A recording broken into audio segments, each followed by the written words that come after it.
미국 재무부가 바이든 행정부 들어 처음으로 북한 내 인권 유린에 연루된 개인과 기관들에 대해 추가로 경제 제재를 부과하고 또 앞서서는 북한 핵 미사일 공격에 대응하기 위한 새 전략 기획 지침을 승인했지만 북한은 사실상 거의 반응을 보이지 않고 있습니다.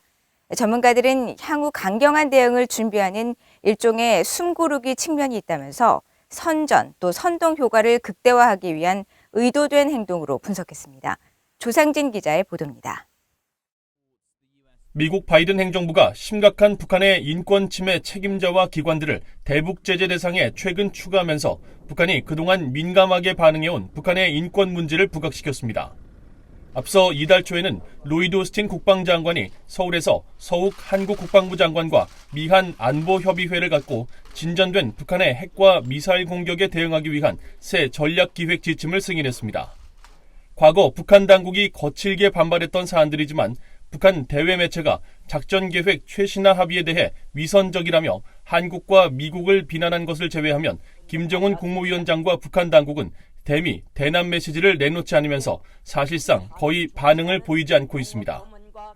이에 대해 한국 정부 산하 국책 연구기관인 통일연구원의 홍민 연구위원은 북한이 향후 응징적 대응을 준비하는 숨고르기 국면으로 분석하면서 김 위원장이 기존 대외정책 기조를 유지하되 미국과 대치전선을 형성하고 있는 중국, 러시아와 동조하는 방식으로 앞으로 더 강경한 입장을 표명할 것으로 전망했습니다.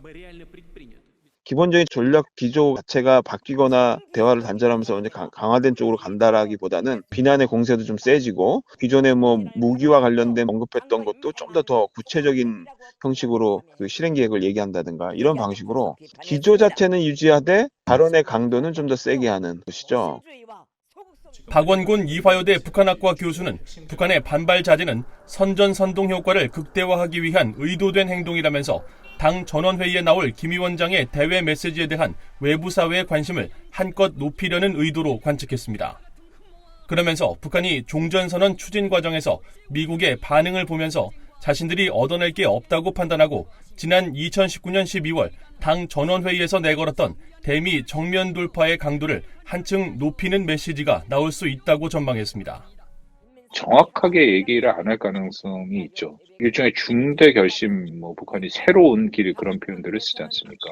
그런 식으로 해서 중의적인 표현, 해석의 여지를 넣은 표현을 얘기를 하되 이제 그게 모라토리움 철폐까지도 갈 수 있다라는 식의 그런 식의 의미를 담은 식으로 얘기할 가능성도 있고요.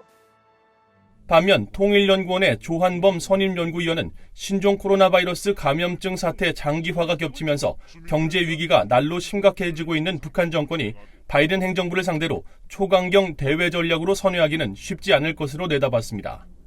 바이든 행정부의 마지노선은 사실은 핵실험과 ICBM 발사거든요. 만약에 이걸 깨버리면 이제 바이든 정부도 초강경으로 돌아설 수밖에 없거든요. 대화 국면이 아예 깨지게 됩니다. 북한이 얻을 수 있는 게 없죠. 그 다음에 더 중요한 건 이제 내년에 한국의 신정부가 출범하는데 한국의 신정부가 누구든 간에 북한이 상황을 악화시키면 결국 한국의 신정부하고도 대화 여지가 사라지거든요.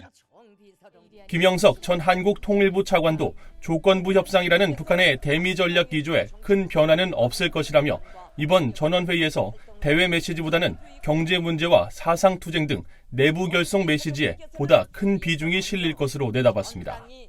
VOA 뉴스 조상진입니다.